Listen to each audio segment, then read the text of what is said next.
we're chasing enoughness. We're chasing worthiness. We're chasing, is this good enough? We're chasing a ghost is what we're chasing. Yeah. Whatever age you are, like, why do we work so hard? Why do we try to achieve and check these boxes? Why do we want wealth? Why do we want to lead? It's because we're trying to achieve this feeling. We want more safety. Like, what do we want? We need to earn more money so we can have more safety. We can have more peace. We can feel more secure. Get ready for the next iteration of you on your path to becoming wealthy. On this show, you'll get the insider's view on wealth creation, the class none of us got taught in school, with my co-host, daughter, and beginning investor, Sophia Bosch. And now, let's get started. Welcome to the Becoming Wealthy podcast. I am your host, Michelle Bosch, co-host Sophia Bosch, and we are super excited today to have a super special guest with us, and that is a lady that I met and friend that I met about maybe 4 or 5 years ago at a big women's conference. And to me, I had heard about her, and when I actually got to listen to her speak, and I was in the same room with her, I was really transformed by what she had to say when it came to leadership. And so I have with us today Claudia Chan. She is a transformational coach, speaker, and author, and also the creator of the Wholeness Coaching Method. She has been a New York Times seller with her book, How We Rise, which she's featuring right now here behind her. She is also the founder and CEO of the She Summit Conference that used to have thousands of women, come and congregate out in New York City. She has been a champion of innovation at the UN Women, a speaker with the U.S. State Department. She's been advisor to She Global Network.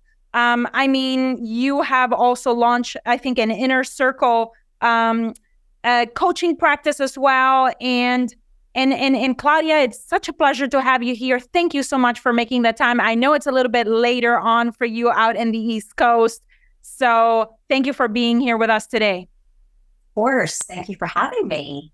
Yes, I was telling Sophia, you are going to be blown away by this lady, because with Sophia, we talk about at home a lot about leadership, about how in order to lead others, we first need to lead ourselves. And Claudia, you in your book, you talk about, and pretty much in the body of your work, you talk about whole life leadership.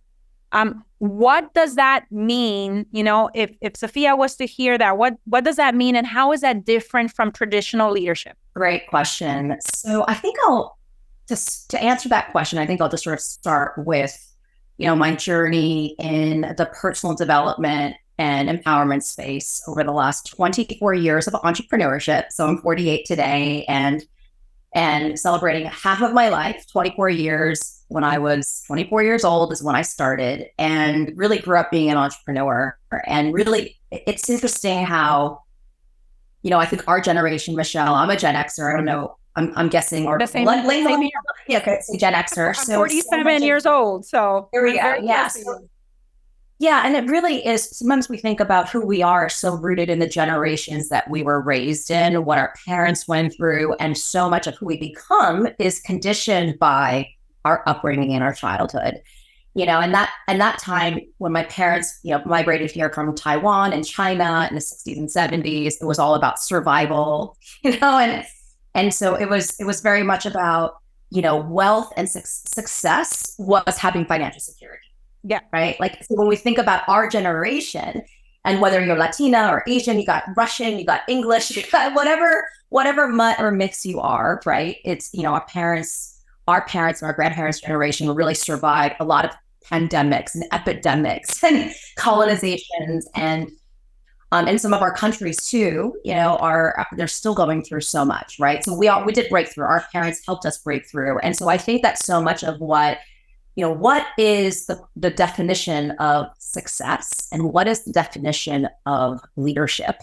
And what I realized was, over time is that, yes, leadership can mean traditionally leading a business, a team, driving revenue, productivity, and it can mean all these sort of these definitions that culture has told us. But I realized that the current definition of leadership over the last several decades and really up to time was really defined by dominant groups of leadership, right? It was defined, what is success? What is being wealthy? What is leadership? And so, my first era when I started She Summit was I was looking at the gender inequalities of the fact that, women make up half the world. And I think you remember this quote that they do 60 something percent of, like 77% of the world's work and only earn 1% of the world's income, or, a tiny percent of the world's real estate. Right. And so then what it was about, okay, how do I empower women to lead and be successful, and these young people to be successful. Right.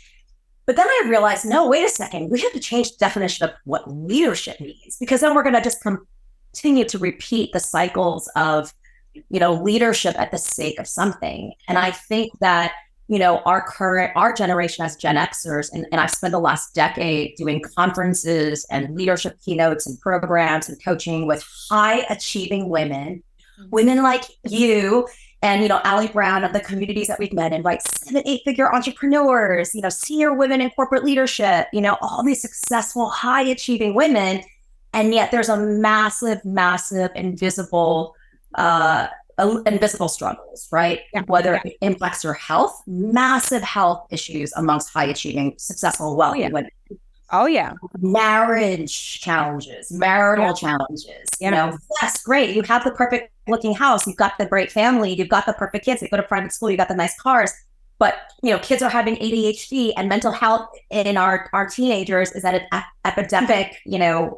Surgeon General is like, it is a crisis in our country, right? So the pressure that we feel in these families. And so, I think that what I realized was we need to change the definition of leadership. We need to change the definition of success. We need to change the definition of what it means to become wealthy. Yeah. And it needs more of a feminine approach. Because guess what? Women make up not only half the world, but we physically conceive, birth, and breastfeed like humanity, right? And so it is, and like we are the ones at home with our children. And it is, the definition of success and leadership has to change, and it has to become more whole. I so agree with you. And that is the whole point here for us of the Becoming Wealthy podcast is redefining, is basically, for me, teaching Sophia that the financial assets that we have built, that is not what should define her self-worth. That what should define her self-worth would be her convictions, her beliefs, her values, of standing in integrity, of being excellence, of going all in, of being transformational to the people that, she's working with, of, being a good friend, it involves your well-being, your health.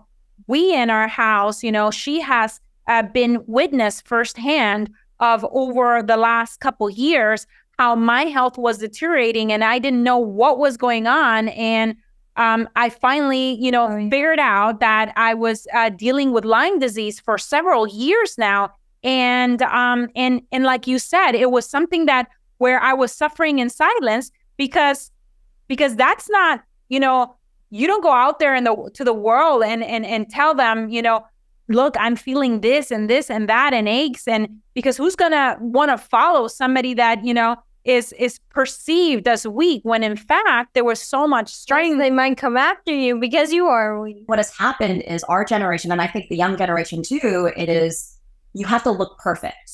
Yeah. We have to maintain, we're spending so much time and effort managing and maintaining our brand, what we look like, what we say, and what we're wearing, and our resume, and our accolades, and our college application, all of it, right? And so what happens is that culture pulls you into perfectionism. Yeah. And because historically, the systems, you get promoted, you get hired, you get business, you get opportunity if you look the part.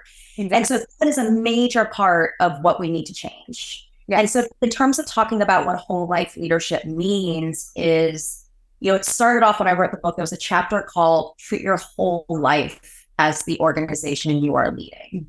Yeah. And To me, it is not just pertaining to your professional life, it is your whole life as an organization. So I think of that as a pie, and I define number one leadership department is your mental, emotional, physical health. And I would say obviously financial health is in there too, right? Yeah. Yeah. But really, I really want to focus. Yeah, but that's the foundation, the mental and the physical health, because what does money do? I mean, yes, it can help you afford perhaps better healthcare and perhaps things outside of the insurance system, because it did give me that opportunity. But the only thing that I was really needing and craving when I was feeling very, very sick, and Sophia, was the witness of that, was my health, both mental, emotional, and physical. So I totally... And that's really where we need to almost hone in a lot on in this conversation, because wholeness, it's about getting whole internally. And even when you're talking to Sophia and you were just talking about, okay, what is success, right? And what is leadership? It's not just business. It's not just money. It's not just grades. It's all these other things, but it's really the mental and emotional piece is huge. And I want to lean in on that for a second, is that the average human has on average 60,000 thoughts a day. Mm-hmm. And the thoughts that we have, the natural programming, I even say it's basically a novel. It's a book that we have in our minds. And what happens is that, and 95% of our mental and emotional time, and this is how I coach and support my women and my clients, is I really get them moving and like in this inner journey of understanding their inner world and mastering their inner world. Like I believe the next decade of, especially for women and girls, is going to be mastering our inner world. Yeah. And whereas like in the past, it's all about the external world, pay equity and like grades and raises and, like social justice, right? It's tackling external stuff, but it's the internal stuff that we have to work on. And what happens is that because of our family of origin, because of, there's biological genetics, there's also, like Ari is a little mini me, she is a fire. She's a ball of she's hardcore. She's a life force. And so I think they get a lot from us, but it's all, and there's epigenetics and other, biological scientific connections to how a person just naturally, how their brain gets formed and the mental and emotional patterns and health. But it's really understanding what is the novel that I basically, tell myself. What do I believe and think about myself? You can have a choice. You could choose what you decide to think about, right? But the more important piece is beyond mental health is that what you think affects how you feel. So feeling is actually the key. It's really the emotional piece. And Joe Dispenza, I'm a huge fan of his, neuroscientist, and basically he talks about how we become addicted to emotions and feelings. Yeah. We become, and I think this is one of the reasons why high performing women, especially as we're like raising kids and taking care of a household and logging in memories for the, and then building our businesses or our careers and our marriages, is that this addiction to productivity. It's addiction to like having the perfect birthday party, or making sure our kids are have enough extracurricular activities or whatever it is, right? And I think that there is this. It's like we're chasing enoughness, we're chasing worthiness, we're chasing, is this good enough? We're chasing a ghost, is what we're chasing. Yeah, that is it. And a lot of it is we don't realize too as parents. Like I know every single day I have to be conscious, of. Because they say that children, they actually they learn more from what we model than what we tell them. Yeah. Yeah, absolutely. So that is really the paradigm shift. And so it is, we're not just doing it for our generation, we have to do it for our next generation. So the wholeness movement, so what I did was, after doing a decade of big, massive She Summit conferences where I had famous people on stage, and I would have, these huge audiences and big corporations send their teams, I'm like, I'm going to go small. I'm going to go one-on-one. I want to start feeling high achieving women. It doesn't matter if you're just an employee at a company or, wherever, or like a full-time mom or, a big deal that's written a book, whatever, I'm sort of over, like all the accolades. It's really about humanity.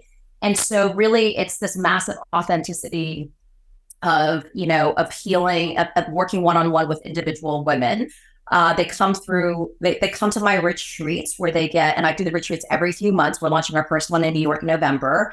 But I do one-on-ones with everybody pre-retreat or pre or post-retreat. And I really do a whole self-discovery. I want to understand their programming. I literally want to understand I want to pull out of you what is in your unconscious mind. Yeah.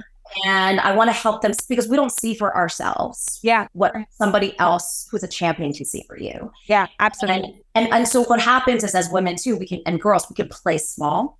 Yeah. And, and really playing small doesn't mean that, okay, we're not building these massive things. It can just mean being who you are. Being who you are. Yeah. That's power. And it's actually in being who we are and being our messiness and the imperfectionism. And yes, I have dyslexia. And yes, I have anxiety. Or yes, I'm like, I suck at math or whatever, or I'm not going to a great college. Oh my God. Yeah.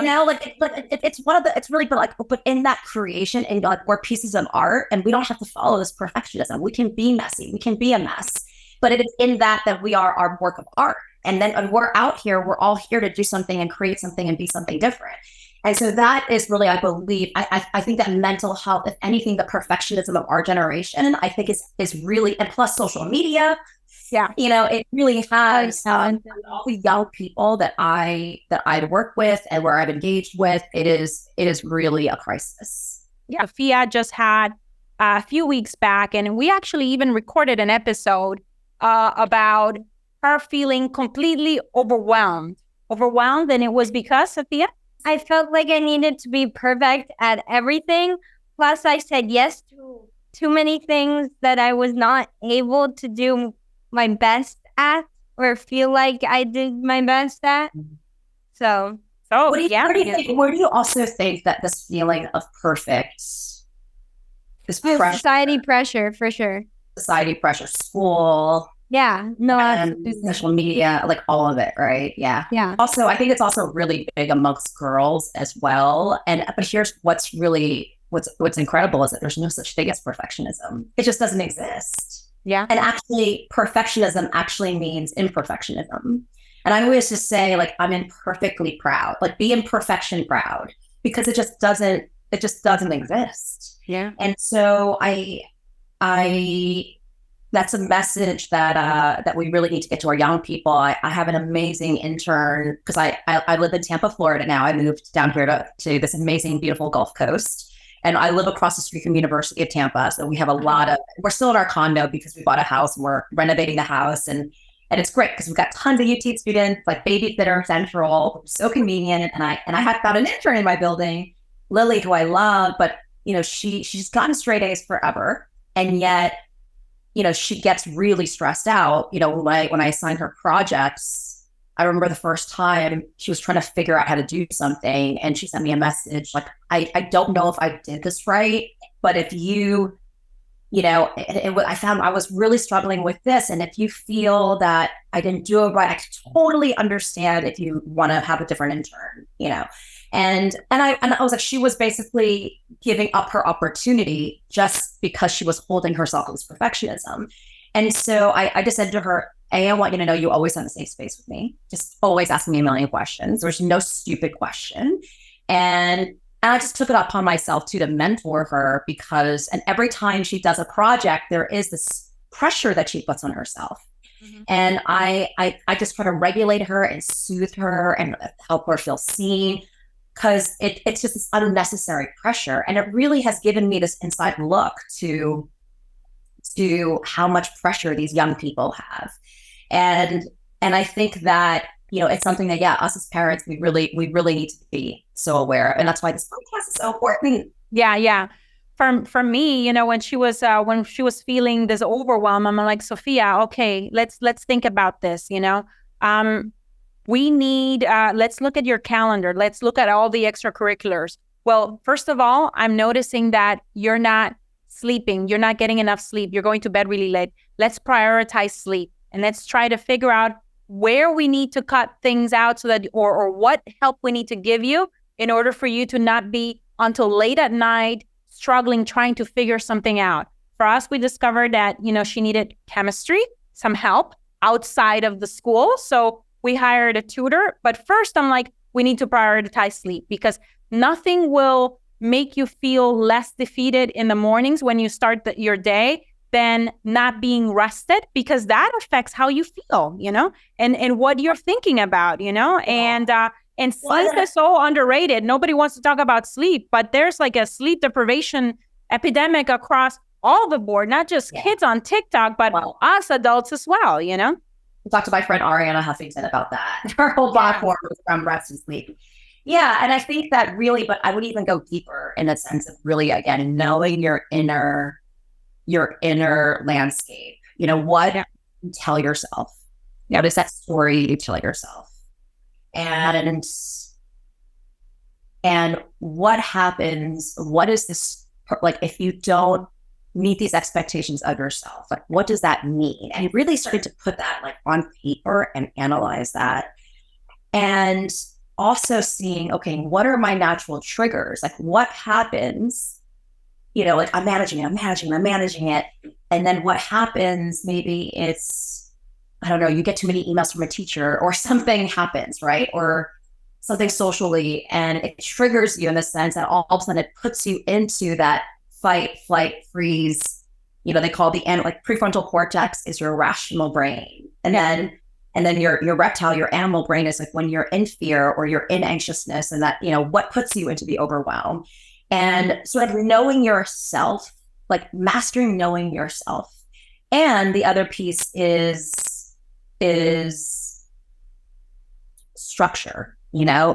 I know this is my recipe. When I do A, B, and C things and I get enough sleep and I stay off of social media, or I stay away from this friend, or I do maybe a less extracurricular, whatever it is, then I know that I'm thriving more. Because really, it's less about what we are achieving to me, and it's more about the quality of experience. Yes. How we are basically, how we're feeling as we are embarking on that journey of becoming something new or doing whatever it is that we're doing. Yes. Well, and if you think about also just, again, as whatever age you are, like, why do we work so hard? Why do we try to achieve and check these boxes? Why do we want wealth? Why do we want to lead? It's because we're trying to achieve this feeling. We want more safety. Like, what do we want? We need to earn more money so we can have more safety. We can have more peace. We can feel more secure. Why do we want more freedom, right? Life is really about the state of feeling. And I think you're a person of faith. Yes. I'm a believer as well. And I always, I root people in my coaching work, my whole self discovery and my wholeness coaching work in the end of your life.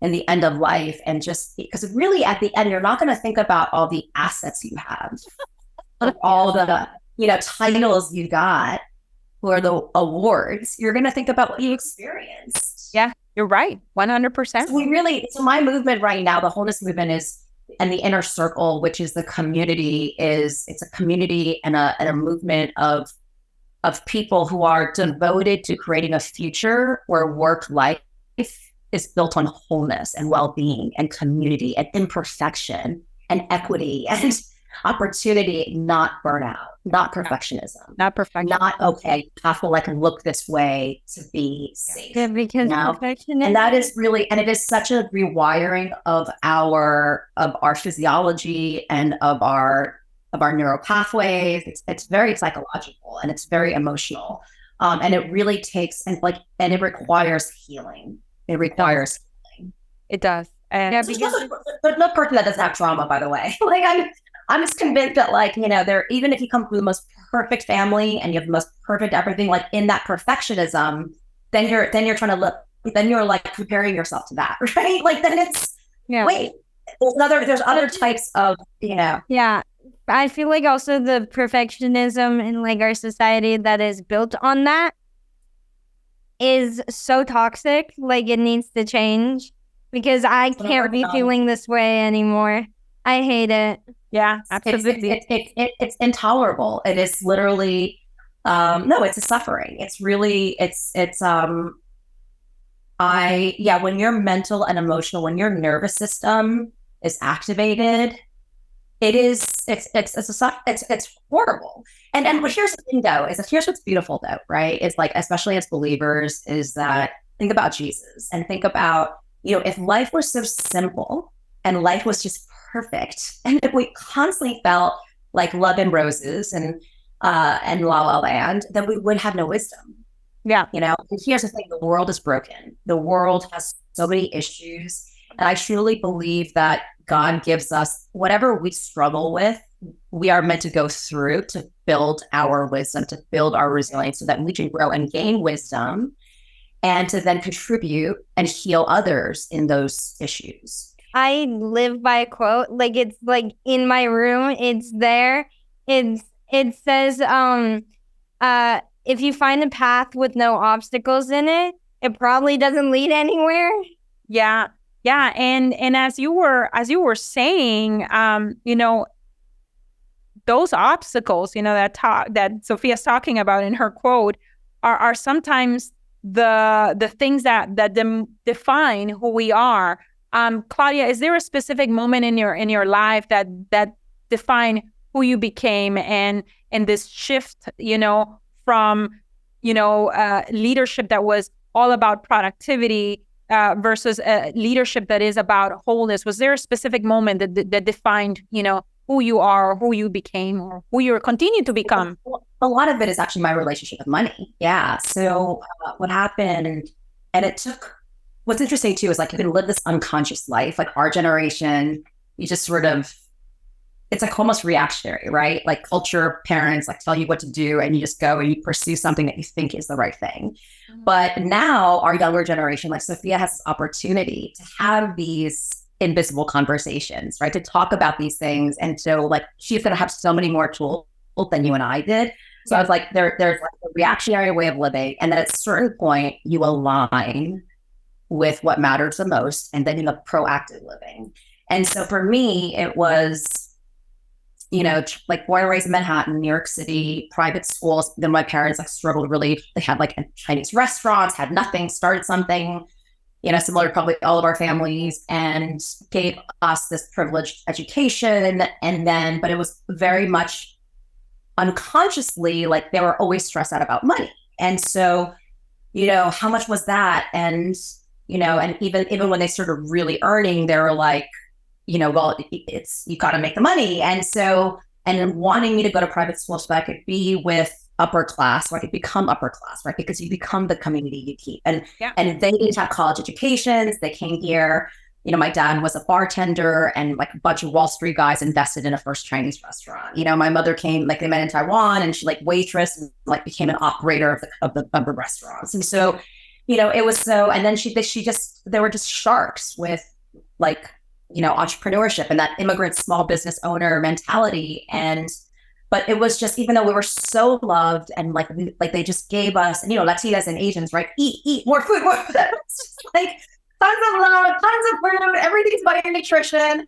But then it was like money, gotta make money. And so my mom's like, put on that product, put on the Gucci, because they're not gonna respect you, because she never had that respect. She had the broken English. And so so I didn't realize, even though I had this love and I trailblazed into my 20s and coming out and building my first platform, which was in the Sex and the City era, Shecky's Girls Night Out. I built a multi-million-dollar, women's entertainment girlfriend company, and then I built She Summit, a women's empowerment company. And it was just so, like I was fearless. And of course I'm going to be an entrepreneur, but what I didn't realize was how fixated I was on making sure that we were hitting revenue goals and almost like missing out on the impact and like the creativity and the purpose of what I was doing, because I was so fixated on, is there enough money? Am I going to scale? Am I going to grow? And I think what I realized through therapy was that unconsciously there was the messaging that's like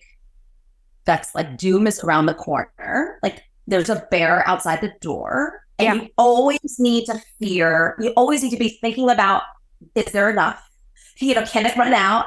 Is there enough in the pipeline? And, and basically like there's just not enough. It's just so important. And I think that it was like, they just did the best they could. But I think that messaging was so ingrained in me that it sort of developed into an anxiety in my early 40s when I had kids and I was doing it all. And then that really brought me into therapy. And I had I developed this paralyzing anxiety around, oh, wow, I have kids now. And what if I can't, you know? And it was like, there's less energy and your hormones. And so I think that was probably like financial, like my healing around. And it's not even about the money. It's really about what the money represented. And so really it's about identity and safety. Yeah. So I think underneath it all, there's primary emotions and second emotions. It's really about the primary emotion of like, some people feel like they're going to be alone forever. Some people feel like they're going to live in poverty. Some people feel like they're going to die. They're going to have health issues and everybody, it's so unconscious and it's so deep. And so I think for me, I realized that was my major thing on, I'm going to stop chasing. Yeah. Like I just was chasing this ghost. Yeah. I already had enough. I already had wholeness. But I was focusing on the wrong thing. And so I was like, wow. And I just saw the consistency across the board with everybody else that was in my communities and in my research. And so that's why I started the wholeness work. Yeah. Yeah. I love that. I love what it's all about. I love the healing that you are doing, like you said, to others. Yeah. One-on-one, specifically because the type of women that you're focusing on are big multipliers. They have the possibility to amplify your work and bring it, to the people that in turn they lead, and have these conversations, about, feeling uncertainty, about fear. And the leaders also need help. The leaders also need help. Absolutely. The people that actually are the most, like the biggest leaders, they have the most struggle in many ways. We put them on this pedestal, but it is who do they turn to? And again, we bury a lot unconsciously. We bury a lot. Whether like there's a huge sacrifice again in health and family, and that's the part that we have to change that for the next generation. Yeah. We definitely build success on something different. Yeah. Now it's gotta be. It can't be this perfectionism and this materialism, and we've got to have that healing work and be our authentic selves, because that's actually really our power. Yeah, absolutely. And if I could, take this conversation right now and what we're talking about towards, for example, a fear that Sophia has had of like stepping sometimes forward, into a much more of a visible situation, even in school, leading in school. Like I want to like run like a leadership position. I've also seen it with like other friends, different schools, whatever. We've always been a little hesitant. I feel like everyone is, unless you're like, because of this need to be perfect. Yeah. Do I articulate? Am I popular? Are you whatever? Like, well, for whatever reason, like how, like, is this how do you feel like, or is it like other older women? Because like, no, it's everybody. Okay. Well, this is what I tell myself. First of all, again, these are universal traits. If you go to ClaudiaChan.com, you'll literally see a list of core limiting thoughts and emotions that like never measure up to yourself. Perfectionism doesn't exist, and yet you can still compare yourself to others. It's the fear of putting our art, our creativity, our voice into the world. I mean, it's universal. Yeah. And the way that's why inner wholeness and spiritual power and clarity and that inner work is so key, because if you're so rooted in yourself internally, then you're more fearless externally, right? And you actually can live out and become who God is calling us to be. Yeah. And so I always just say to myself, like, I'll just give you an analogy. And I do all these reframes and because again, feeling self-conscious when I put something out, or I'm doing something really that hasn't been done, that is non-traditional, right? It's always, and especially I think for us as like older, Michelle, like because we've had this track record, for us to launch new things, it's almost more uncomfortable because there's more at risk, right? Yes, because Right? you're And like, so oh my gosh, people know me for this. People know me for real estate. People know me what am for I doing? that thing. Exactly. We're sitting in here with your dog. Thinking that Now we're brand talking confusion. about wealth that includes so many other Right. things, Yeah. Whereas like I wish I had the fearlessness I had when I was young because there was nothing to lose. I didn't lose anybody. I could just come out and start doing things, I wasn't going to be embarrassed by anybody but like now I feel like there's this like self-consciousness that I never had when I was younger, which is really interesting. But what I'll say is I have this analogy where like God like looks at 8 billion people, right? And I just it's like or like just think about there's you or like mice. There's just like tons of mice around you or tons of like people around you. And like there you are. And God is like, look at me, focus on me and what I'm calling you to. Don't look at what everybody else is thinking about you, So what you do is like when you have an idea and you have a vision, especially if you feel it in your heart and your soul, God put that like that's been cast on you. Like that is your soul. Like that is who you really are. And so, then you spend time with it. And you're like, wait, what do I want to do with this information? How do I want to express this information? Or, then it's like, what do I want to express, communicate? Yeah, that's up to you. Stand for. But then it's like, wait a second, I need to shut down, what everybody else thinks. I need to care about what God thinks. And then the other thing I'll even just do, because I lost my dad years ago and I lost my mother-in-law last year, I almost see them as like angels. I'm like, come on, bring it up, Claudia. Like, it's all like, don't like, are you kidding me? Like they're already in heaven, they're just like, do not even pay attention to like we're just, this is like an earthly life. And these people, these individuals are so caught up in their 60,000 thoughts in a day. Yeah. And if they are going to judge you, then it's really their own insecurity. You're going to reflect upon them what they have no courage to do. And so it's like, get it out there and be imperfect. And that is like, it's almost like I almost want to pull that out of people, like it needs to be pulled out of you. That's how much you need to do it. Yeah. This is, oh my gosh, Claudia, to hear that. She needed to hear that. There's a reason why we are here with you today. And it's not just Sophia that needs to hear it. Yeah. I need to hear it. I need to be reminded. Anyone that is, driven and ambitious like we are, especially in the entrepreneurial world, needs to hear it. All kids need to hear it. Right now, what do you think? And I think we talked a little bit about it. What is the most difficult thing that the young leaders of her generation are going to be facing? And it's probably what you said, the perfectionism. What are some strategies that they could use, like actionable things like that, a 16-year-old or a 30-year-old or a 50-year-old? What are a few things that they could do to not just like theoretical, like if you put yourself out there, but like, how can I do? We're not human beings living a spiritual life or spiritual beings living this human life. And so we are the spirit and we're partners with spirit and God. And like, there's just one you and 8 billion plus people in this world. And we're here meant to become who we're meant to become. I love this quote, which is, your schedule is less about what you get done and more about who you want to become. Oh. And, the wealth is not like when I think about becoming wealthy, wealth is just becoming like living at the end of your life. Or like I lived all out. I got it all out of me. And for me, it is more of, my torture is that when I have an idea and I have passion and I can't get it out of me, like that's what tortures me. And like the mental health of worrying about what people are going to care about, that's what tortures me. And so, we got to break through that. And I think that's where really innovation lies. And I also love this quote because you like quotes, which is when you see the invisible, you can do the impossible. And that's what you guys are doing with this podcast, because like it could seem sort of out of nowhere and it could seem sort of like, oh my gosh, like what are people going to be thinking about this? But like, this is disruption right here, this conversation and what you two are doing. But I'll say that there's two things. There's skill and what you're just really good at. Like I love to speak. I love to communicate. I love people. I am an extrovert. I love relationship building. I love connecting with human beings. Like that is just something I'm good at and something that I love.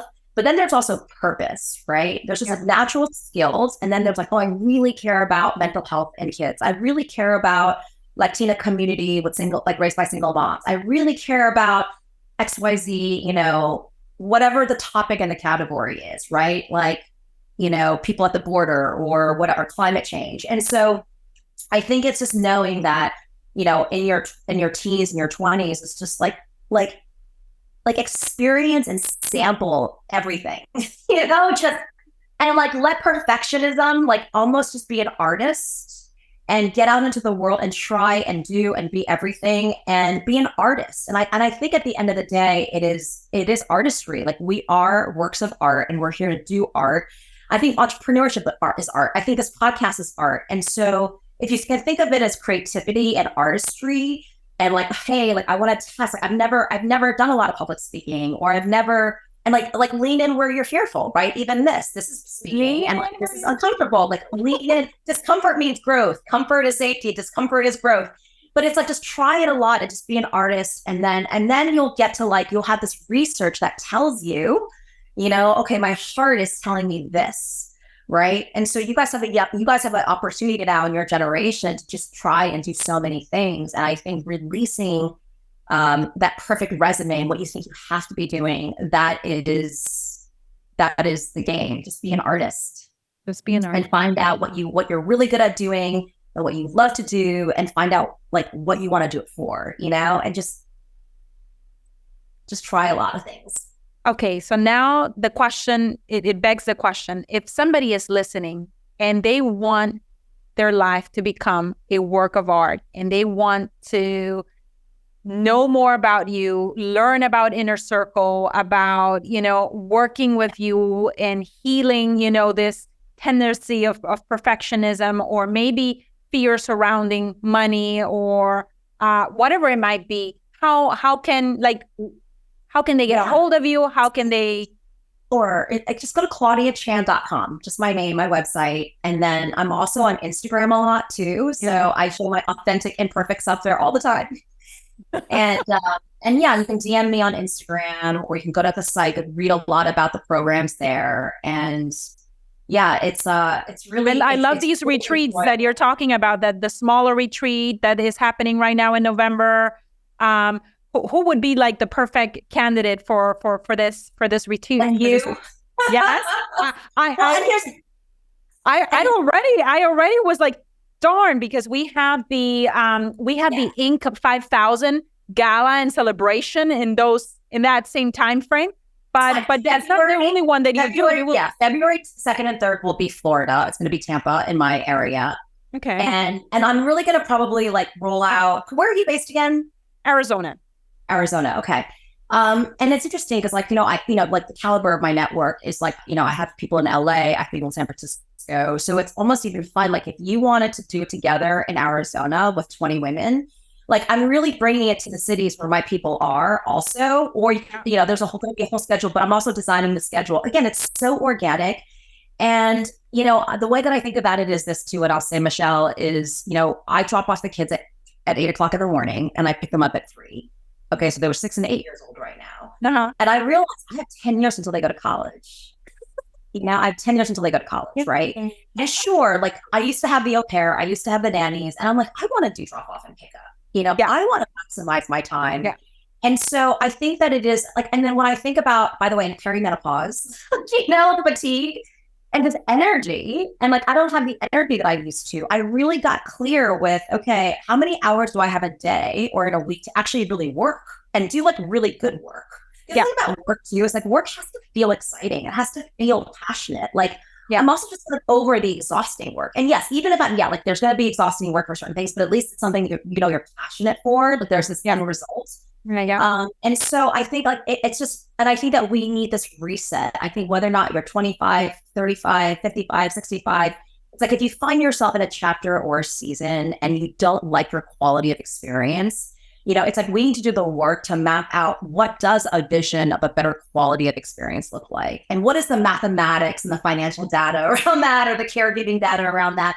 And there's ways to align with that wholeness, again, it's less about chasing this imaginary, pile of money number that is going to give you safety, It's data. At the end of the day, it's data, it's numbers that is going to be, you have all these numbers, but like life is like that, And so we really, it's that balance. So that is the work. Claudia Chan, definitely message me or follow me on Instagram. Claudia, I mean, this conversation couldn't have gone more organic than it did. I mean, we had all of these questions, but you answered like we yeah, in the course of this conversation, it was like we just flow, baby. So thank you so much for just bestowing so much nuggets of wisdom to Sophia, but more than anything, the permission to be imperfect, the permission to think of herself as a work of art in spite of the imperfection, the permission to go for things that, you know, perhaps no other person is doing. And in doing so, understand that things are not going to be executed perfectly, because if you're doing something for the very first time, or you're innovating and you're doing something that nobody else is doing, it's not going to be perfect, and that should not be the goal. That the goal should be feeling of peace that we're all chasing. We can step into that today, right now. That feeling of wholeness,